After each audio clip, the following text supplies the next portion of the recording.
Alright, we're back now, and it's time to finish our song. Okay, so arranging a track really doesn't need to be a big daunting task. I know a lot of people, at least a lot of people I speak to, find it one of the hardest parts of writing a track. Once they've got a loop down, they don't really know where to take it and how to finish it. And I just want to say that I think a lot of the time people are overthinking stuff, and the answer is a lot more simple than you think. We've got this loop down here. All the parts of the track are essentially written, and now we've just got to find ways to repurpose them across a 3 to 6 minute long track. Okay, so taking what we've got, my next step would be to probably write the breakdown. And that's just because we've got essentially our first drop section written, and it's just a lot easier to hear what should happen next if we move into the breakdown from here. So I'm just going to play from here to here, and then basically start removing elements for the breakdown. Then we'll introduce something new that the listener hasn't heard before, and go into the second drop with that new element and add a bit more energy. And then we write an outro and an intro. All right, let's go.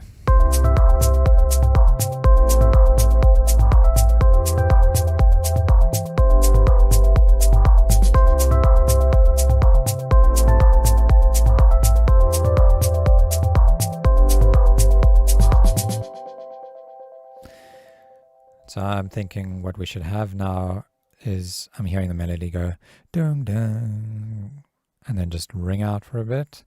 So let's copy that over. One new button I want to introduce you to is this little padlock here. And what this padlock does is it locks the automation. So you'll see if I duplicate this over, it just copies everything, including this automation line. But I don't want that. I'm going to hit Control Z, I'm going to lock that. And then when I duplicate, it leaves the automation, and I can manually control the automation. Okay.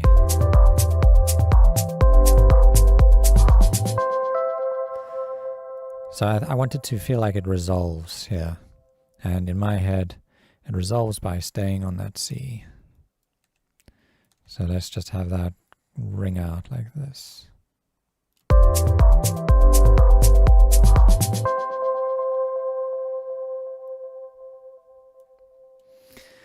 And on top of that, maybe we can duplicate this piano chord and have that also ring out, just playing the first chord.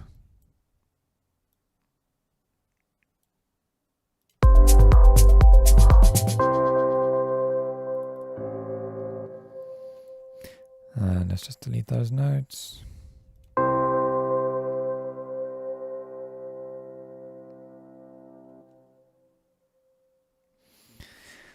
And what else could happen here? Maybe we could have some of the drums coming through, maybe like our shakers.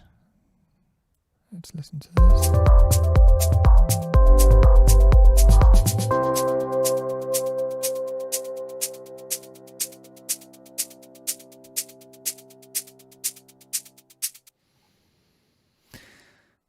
All right, that sounds cool.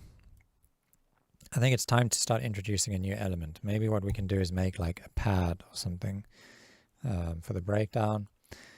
So pads are those soft reverberant kind of sounds that feel very like ambient and atmospheric.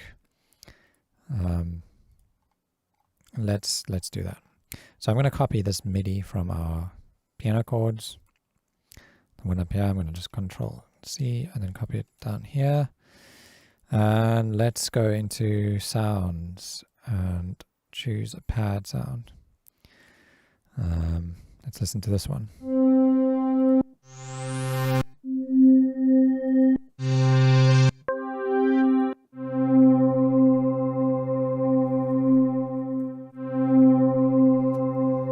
Lots of nice pads here.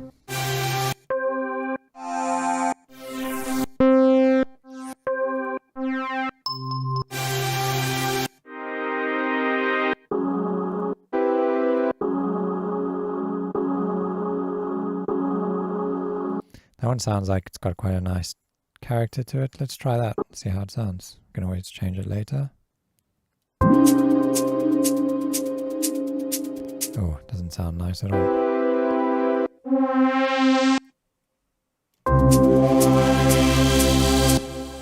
No, maybe let's go back up to this one.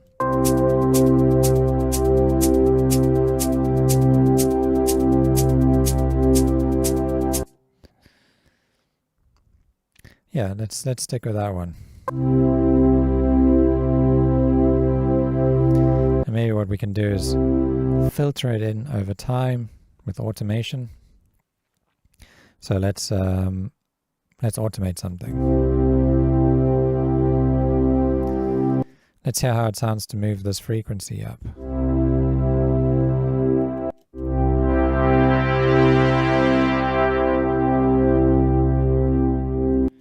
So let's automate this frequency. This is our same as that auto filter, but it's with inside the synth that we're looking at here. So I'm going to just grab that and automate it, open it up.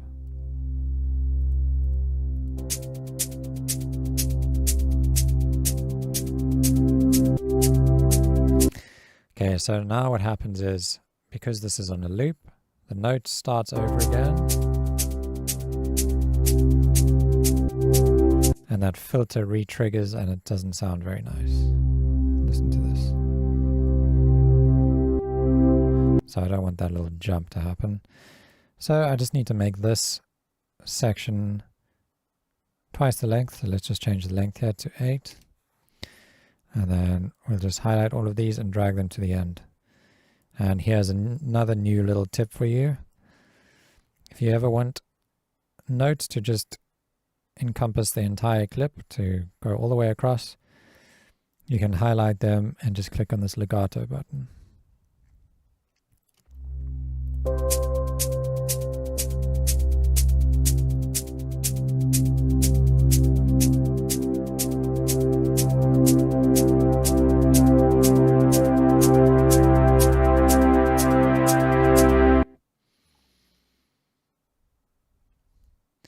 And now maybe we can play the full chord progression just on these pads. See how that sounds. Turn it down a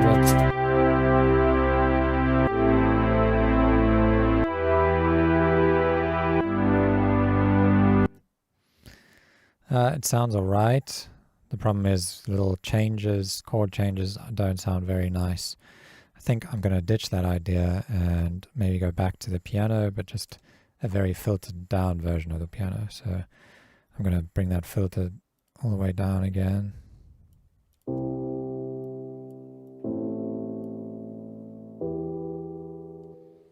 And we'll bring that sub bass back in, but maybe without the little chord jumps, little note jumps. So we can just highlight those again and hit legato. There we go.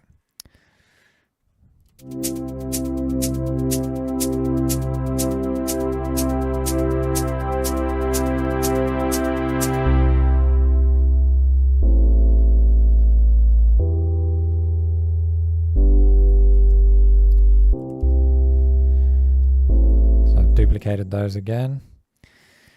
And now we need to kind of think about how long we want this breakdown to be. We've got a 1 minute drop here. I'm thinking the breakdown could probably be a minute. Let's see. How long is this?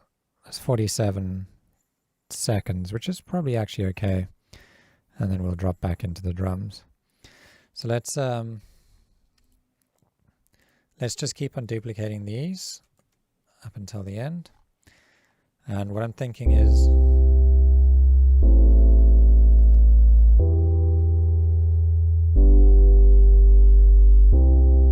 on the last one, we kind of build a bit of tension, and tension can be created through hundreds of different ways, but one of the ways to create tension is to kind of stick around on a single chord or a single note.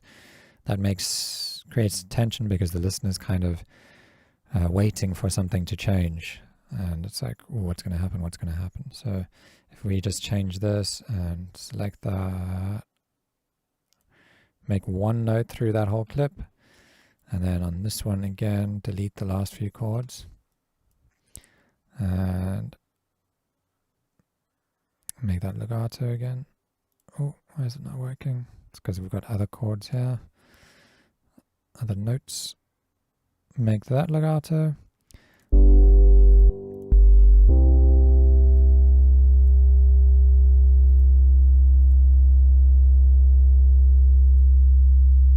And then we drop back in.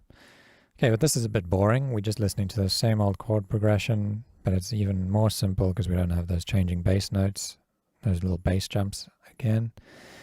So we need to find a way to make this a bit more exciting.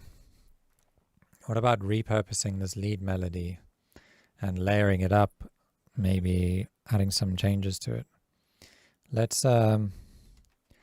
create a new MIDI channel underneath that. And I'm going to just copy this whole lead.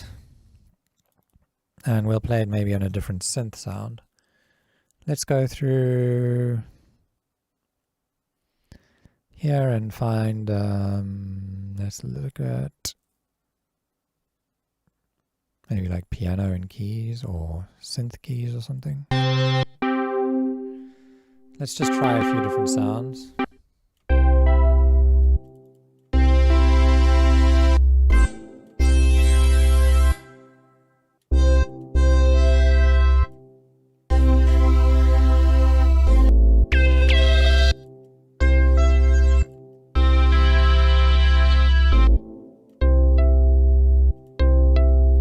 I think this could be nice if we start adding some like effects to it. Maybe something like this. Yeah.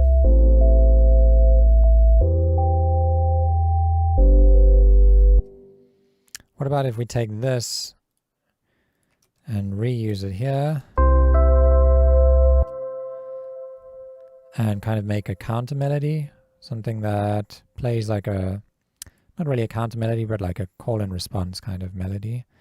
So I can hear this one going. Maybe we have one going ding ding, and then have another one doing a kind of response to it. Ding ding ding ding ding ding ding ding. So very simple, but just playing a bit later, like over here. Ding, ding.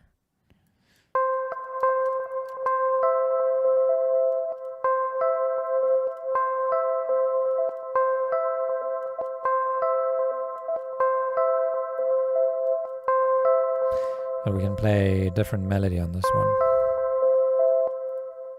Let's go up here, maybe. Ding, ding.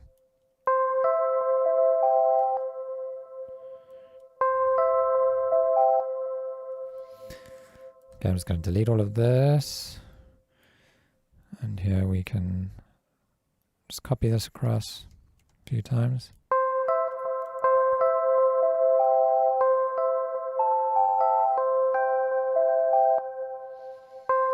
Now you play that twice.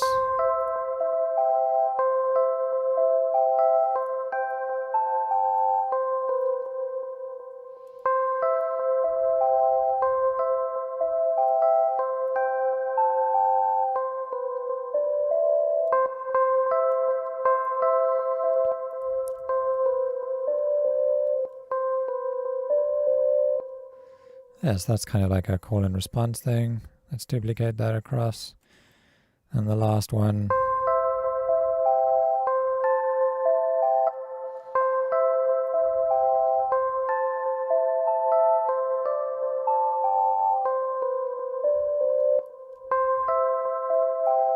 Maybe this one we can play an octave higher.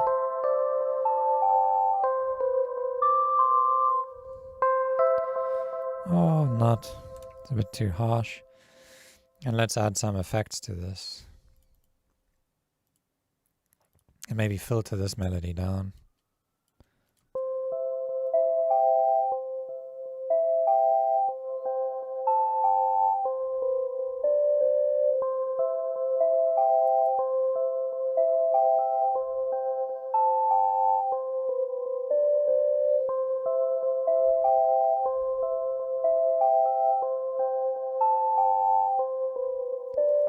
Okay, let's add a bit of maybe delay to this to make it bounce all over the show.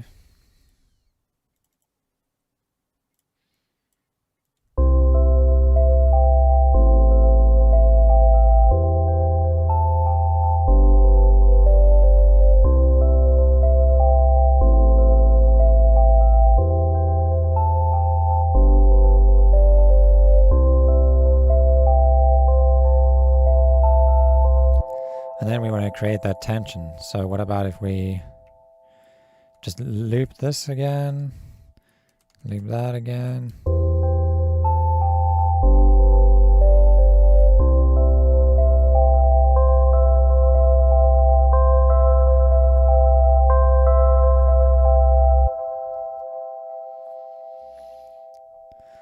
And then I can kind of hear the kick drum coming in and all of this stuff playing together.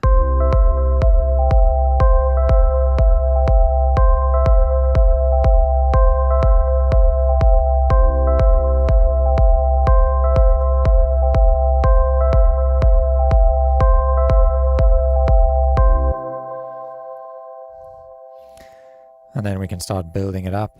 Maybe bring in the shaker here.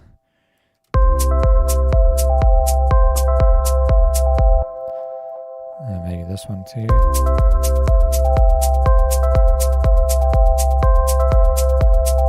Or we save the shaker for here. And this is where we bring in the clap, everything else down here. And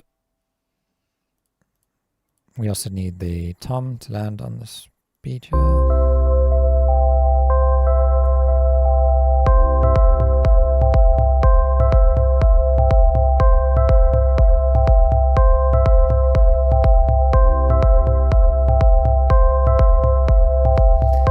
What else do we need?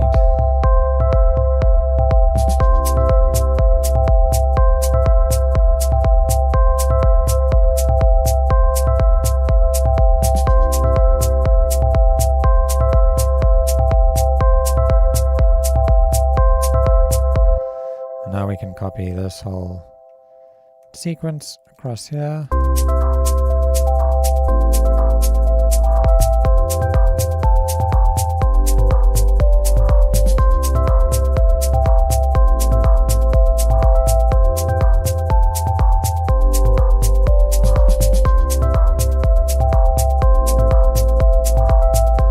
we're just copying all of this, and here at the end we don't want that tension anymore. Maybe we also want to bring in the little chord movements, the bass movements here.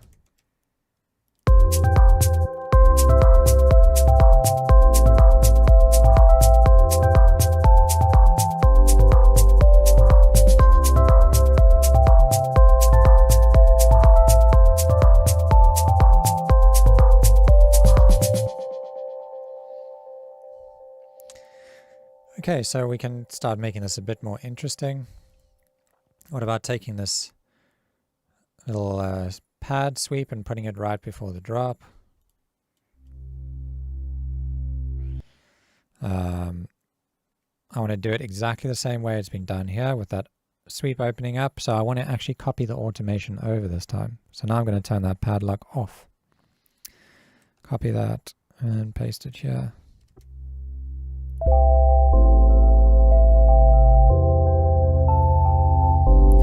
Start it later.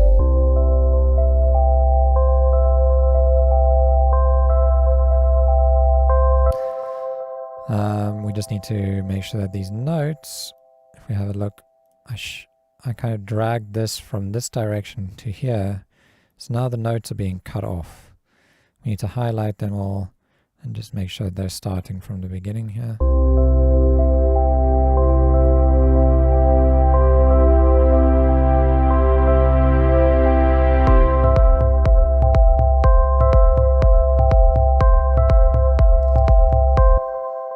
Okay, we can do a bit more work with this. Maybe right before the drop we can have something sparkly happening, like a little flourish.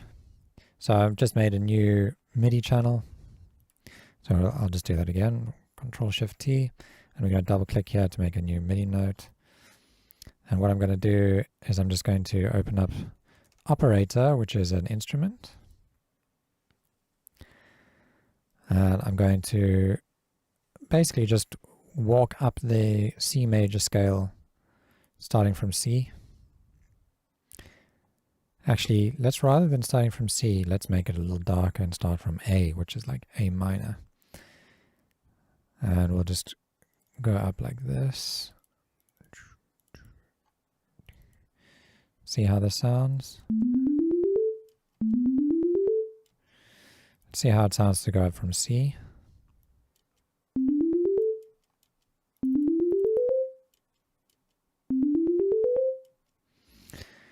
It's probably a bit more appropriate for this track. Could maybe skip that C and go up to the D. Let's see.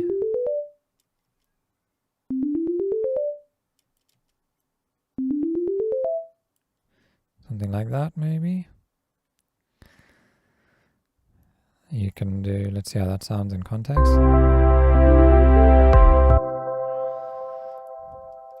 Let's try and make it like twice as fast. So we can shorten this in half very easily. We just highlight it all and hit divide by 2. And now that sounds like this. And maybe we duplicate this one and go up an octave.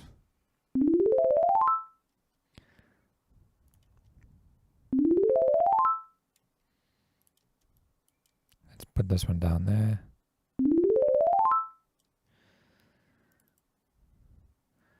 And now I want to make it a little bit brighter. So here's a little bit of a sound design. We're just going to turn up the level of this, which is going to make it be a little brighter.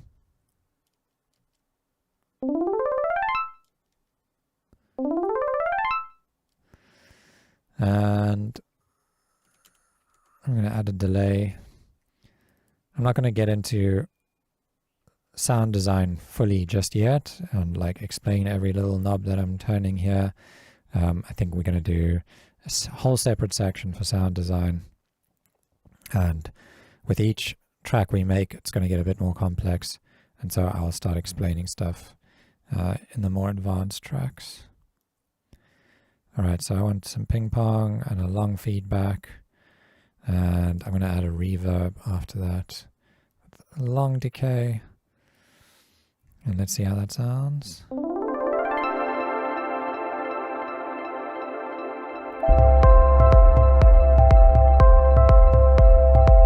Sounds very bright.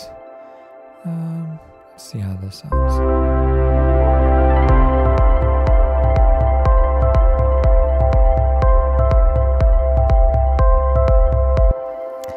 It might be nice if it goes down. We can always reverse this by selecting all of them and hit reverse.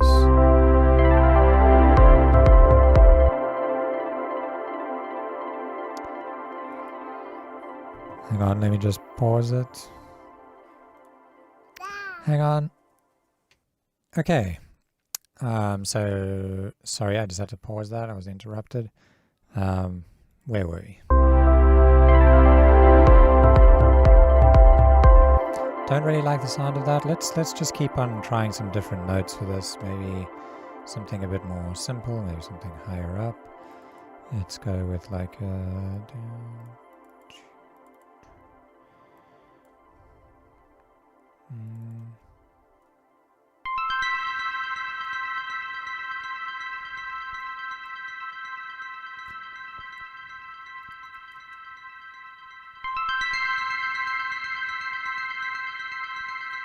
It's nice and bright.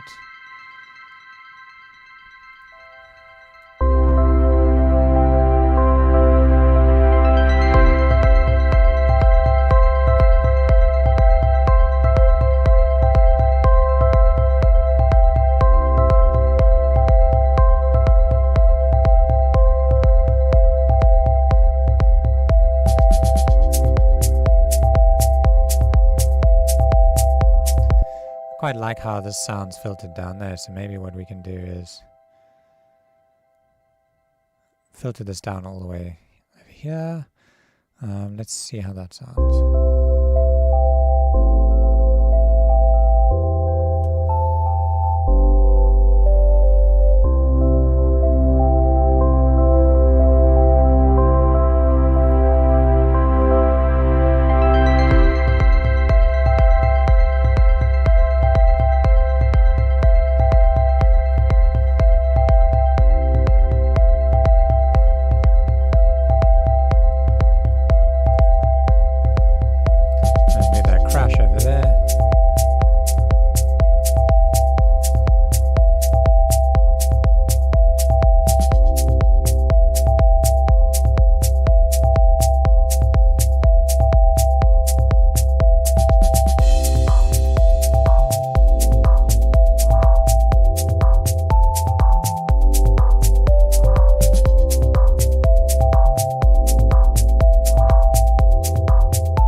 Okay, it's getting there. Let's listen from here through the breakdown and see if we can make any improvements to that section.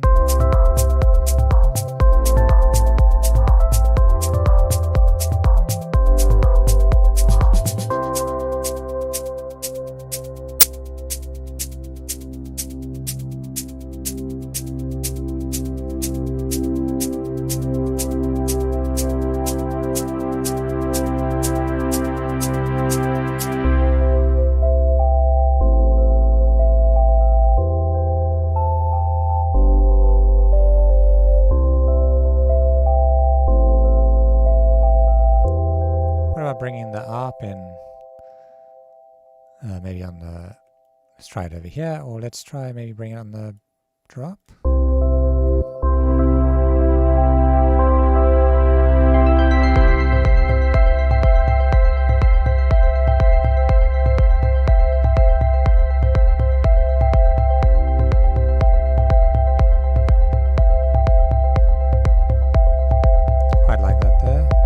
One thing we can do to improve the drop is to create a bit of contrast in the low end by removing the sub bass right before we drop in and then bringing it back in. That'll add a lot more power to it.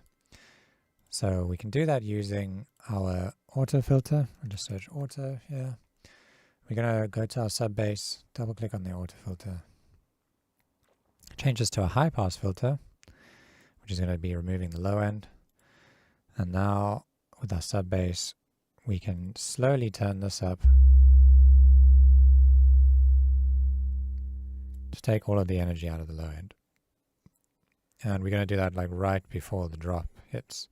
So I'm just going to add a point over here and then drag this up to around, let's go to 115 Hertz. And I'm going to copy this and paste it. Actually, we don't need to paste it anywhere else. No, we do. On this analog pad sound, because that also has a lot of low end in it. In fact, this one, let's start fading it out a bit earlier and take it a little higher. Like 230.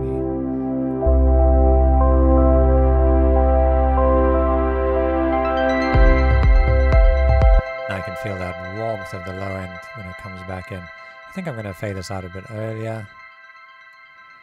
And I'm going to bend this curve to a bit of like a concave shape. And now it's going to fade out that sub bass a bit earlier.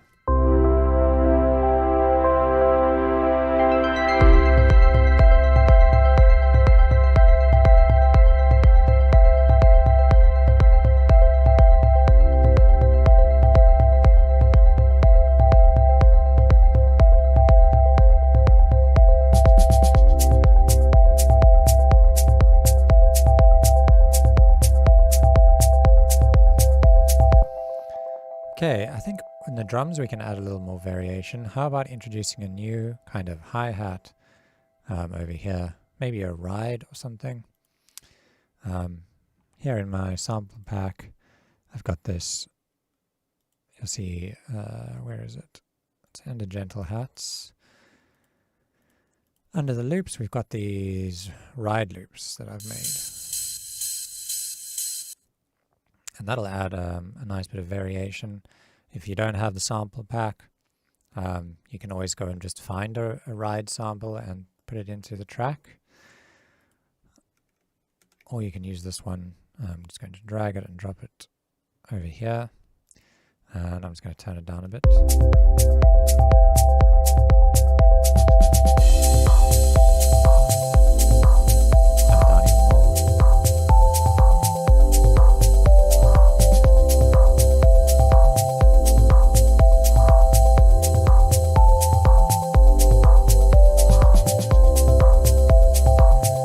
And I think I also want to add a 909 hi-hat in the second section. Let's add, if I just search 909 open, and we go to drum sounds, we go to hi-hat, got this nice open hi-hat, and I'm going to delete that MIDI channel. I'm going to go into my main shaker sound, and we're going to basically layer it underneath there. So let's make a new channel, new MIDI channel. Highlight here. Oops, let's just delete that. Highlight here. Control-Shift-M. And we're going to place a note here on C3. And then just copy that across. Let's double click on this so it loads into that channel. And now we hear this. So the note kind of cuts off. It feels a bit abrupt. We can open up the release here to fix that. And also this hat is very beefy, for lack of a better word. I want to just high pass it a bit. We're going to use an EQ. Grab EQ8. And we're just going to change that curve and bring this up.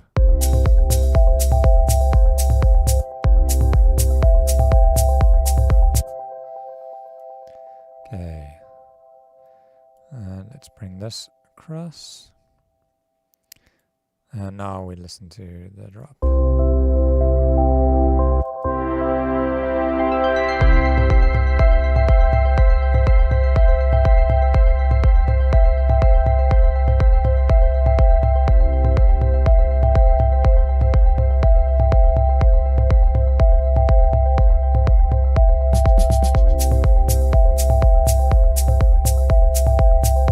We can make it a bit shorter, and we can do that using the sustain and the decay. Sustain is the kind of like the volume of the tail of the note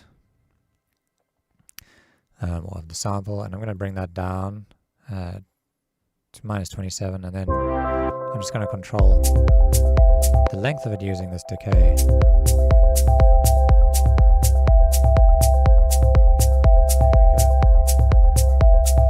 So now the drums sound a little different over here, over here, and over here. They're kind of progressing, and this is what we want. We don't want to feel like we are returning to the exact same loop later on in the song. So if I play here, and I play here, it should sound different. Play here and here, it should sound different. Here and here should sound different, and it does. It feels like the track is moving along. The breakdown, I still feel like we could make it a bit more interesting. Maybe we can layer in some more like atmospheric sounds. Let's go back into sounds here.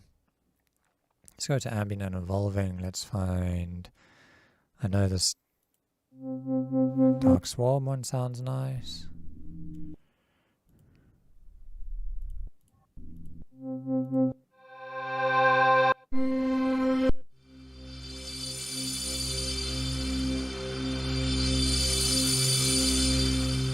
That's an interesting one.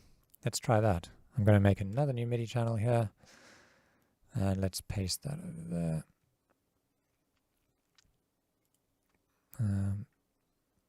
Let's just put down, I'm going to put down one long MIDI note in C here.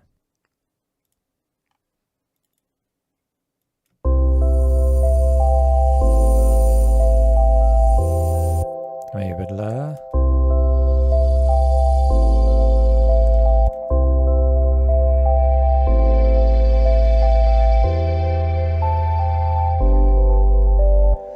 let's take a few of these notes and we're just going to place them like on different notes. And then we're going to add like a bunch of delay and reverb to them, and that's going to sound really pretty. Actually, it has a bit of dissonance to it. I'm going to try this one, Dark Swarm.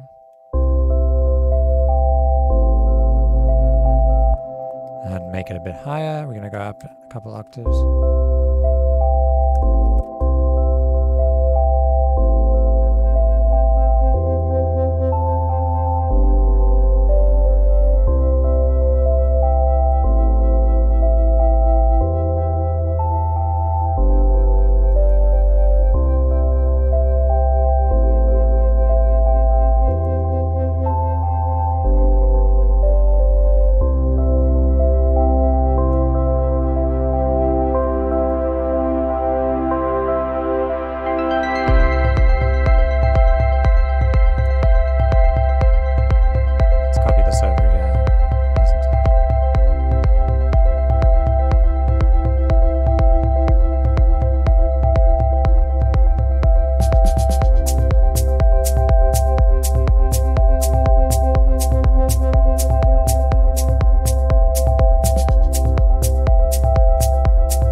Sounds nice. So here I've just basically copied these notes and made a little bit of a change at the end. You can just copy what I've done.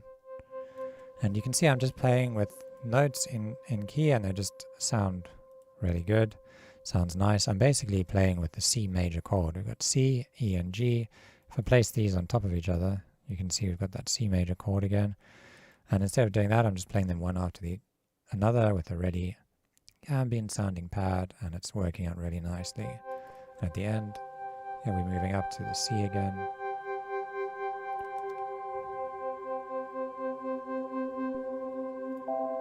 So I think that adds a lot of what we were missing here, a bit more atmospheric energy. Okay, and now we can quickly write an intro and an outro.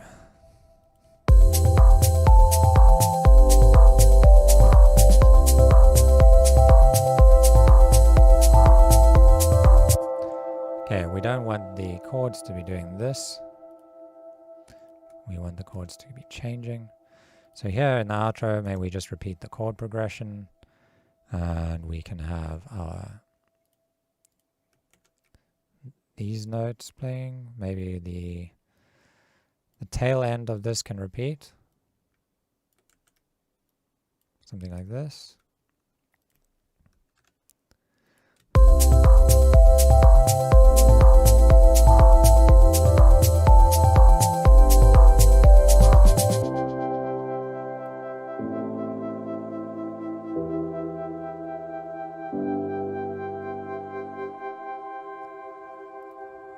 There you go, that's a nice pretty outro. So yeah, didn't need to be too complicated. Now for the intro, I'm thinking we get almost straight into this section straight away, but we can introduce something like for 8 bars. I'd say let's start bringing everything in except for the drums from the beginning. So I'm going to lock all that automation, and I'm just going to copy all of this, including the ARP, paste it here, and let's listen to how it sounds.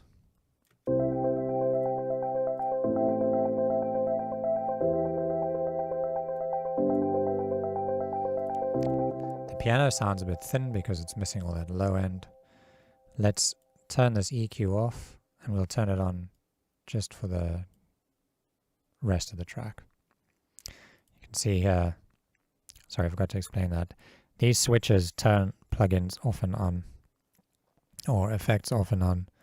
So without it, over here, we get a bit of that bassiness from the piano with it, and we remove it. And maybe this ARP we can fade in. Let's filter this in from the beginning here.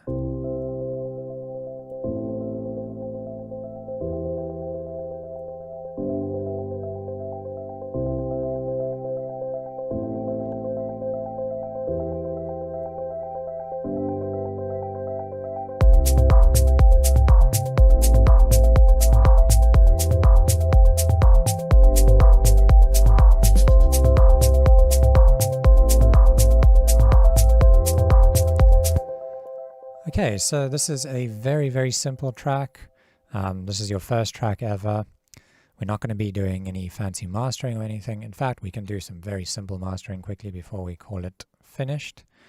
But for the most part, it's done. I think you've learned a lot. If this is your first track, I would make sure to go through and name everything, get it all probably named and labeled up just to make it less confusing for yourself. But I think, yeah, you've learned quite a lot in this first track. There's a lot to take in.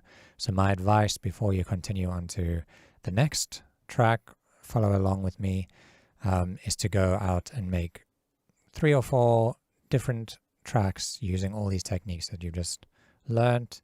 It doesn't matter how bad they sound.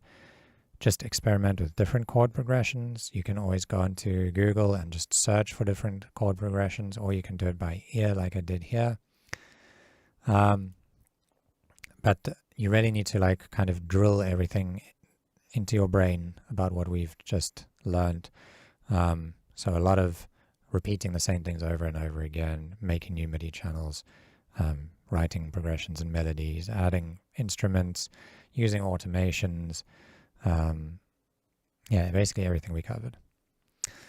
So in terms of mastering doesn't need to be complicated.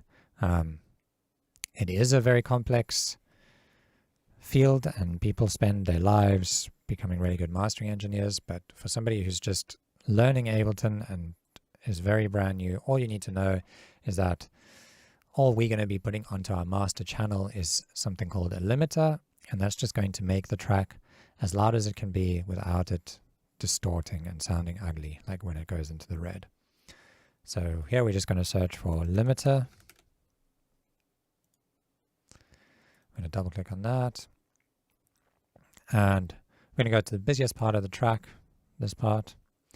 We're going to play it and we're going to turn up this gain until we see this little gain reduction meter bumping down a little bit.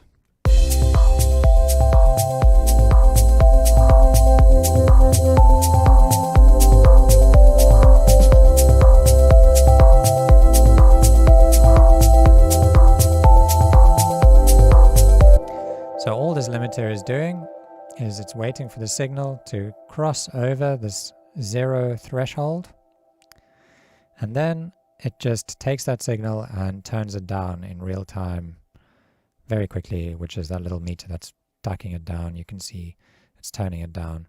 And if we push this too hard, it starts to sound really ugly and over-compressed. You don't want that. You just want some gentle limiting.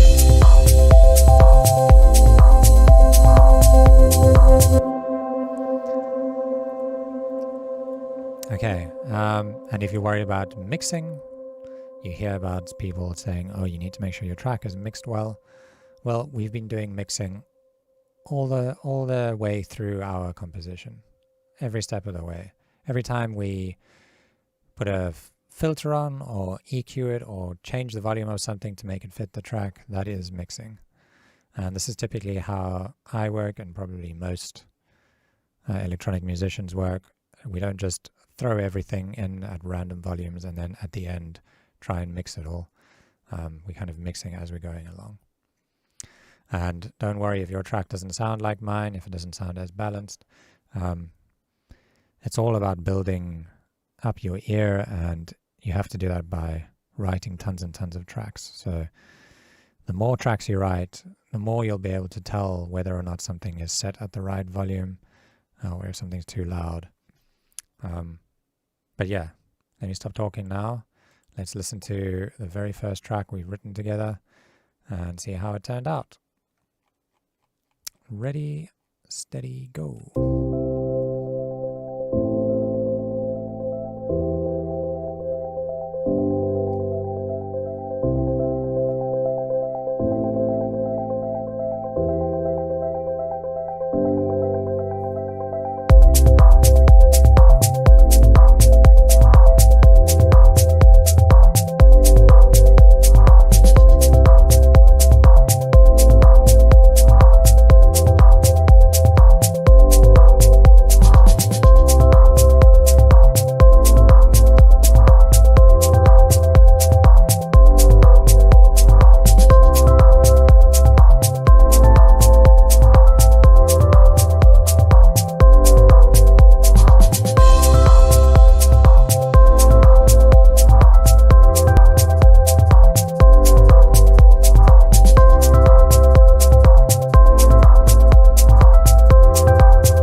There we go. That was fun. All right, guys. So like I said, go away, make another 3 or 4 of these. It's my recommendation before moving on to the next one. The next one, we're going to be working a bit quicker. I'm not going to be saying every single shortcut as I do it, like Control-Shift-M for a new MIDI clip, Control-Shift-T. I'm just going to be doing those. So yeah, make sure you practice them. If ever you get lost, you can always just check your shortcuts online. Yeah. Thanks for watching, and let's get on to the next track.